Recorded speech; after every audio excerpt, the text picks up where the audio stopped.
देख रहे हैं पंचायत दिशा न्यूज। इसकी स्थापना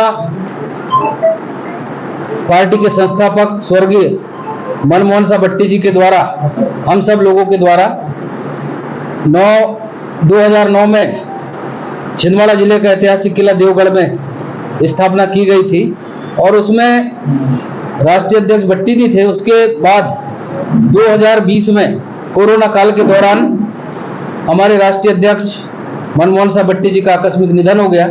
निधन के पश्चात पार्टी को विधिवत संचालित करने के लिए उनकी सुपुत्री मोनिका मनमोहन साहब भट्टी जी को हम सब लोगों ने बैठ करके राष्ट्रीय अध्यक्ष मनोनीत किया था।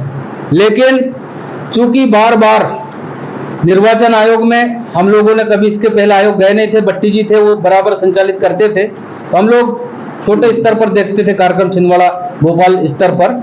लेकिन उसमें भट्टी जी के निधन के बाद जब हमने मोनिका मनमोहन साहब भट्टी जी को राष्ट्रीय अध्यक्ष बनाया हम लोगों ने, उसके बाद में आयोग में कुछ दस्तावेज कमी रह गए थे। बार बार उन दस्तावेजों का जिक्र हुआ और ये दस्तावेज रखे हुए आयोग के दस्तावेज 2018 में एक पत्र आया, उसमें मांगा गया कि ये दस्तावेज की कमी है, अगर आपने नहीं दिया तो आपको राष्ट्रीय अध्यक्ष नहीं माना जाएगा। 19 में फिर मांगा गया, ये 19 का पत्र है। फिर 20 में लेटर आया जब हमने मोनिका जी को राष्ट्रीय अध्यक्ष बनाया, इन्होंने भी दस्तावेजों की पूर्ति नहीं की। फिर 21 में लेटर आया, उसमें भी इन्होंने नहीं की। फिर 22 में लेटर आया, उसके बावजूद भी हमने कहीं कोई ऐसी बात उनके बीच में कभी खलने नहीं दिया। हमने उन्हीं को स्वीकार किया था कि चलिए आप हमारी राष्ट्रीय अध्यक्ष आप ही है, क्योंकि हमने सर्वसम्मति से उनको चुना था। लेकिन आयोग के बार बार पत्र आने लगे। हमको भी जब ये पत्र मिले तो चूंकि विधानसभा चुनाव और लोकसभा चुनाव आने वाले हैं, तो ऐसी परिस्थिति में हम लोग एक साथ बैठने के लिए उनको बार बार हमने वो किया, निवेदन किया, लेकिन उन्होंने नहीं बैठा। फिर जब हम लोग पिछले 17 तारीख को बैठे तो उसमें आई हमारे पार्टी में कई तरह की भ्रम फैले।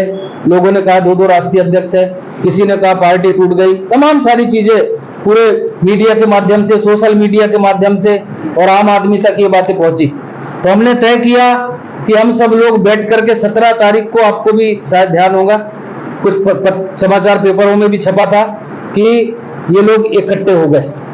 हमने मोनिका जी को विधानसभा चुनाव के लिए अमरवाड़ा से ही प्रत्याशी घोषित किया। उसी दिन घोषित कर दिया, सबने सहमति भी दे दी थी। किसी विधानसभा में नहीं किया था हमने, लेकिन अमरवाड़ा में हमने घोषित कर दिया था और पहले से घोषित हमारी प्रत्याशी थी वो।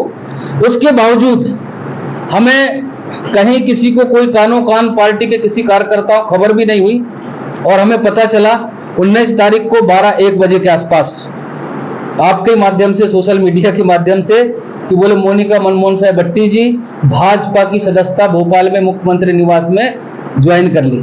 तो ऐसे समय में हमारे कार्यकर्ता चूंकि गांव देहात में फैले, पूरे प्रदेश में और देश में हमारे कार्यकर्ता है, तो ऐसे समय में हमने कहा ये गलत चीज है। आपने भी देखा होगा मोनिका भट्टी जी के साथ में एक भी कार्यकर्ता नहीं है, मात्र अकेली गई है, ना किसी की कोई सहमति है उसमें।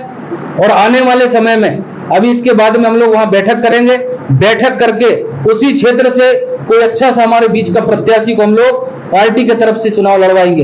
ये हमारी पार्टी की तरफ से ये बैठक अभी होने वाली है, उसमें हम लोग प्रत्याशी चयन का भी काम करेंगे।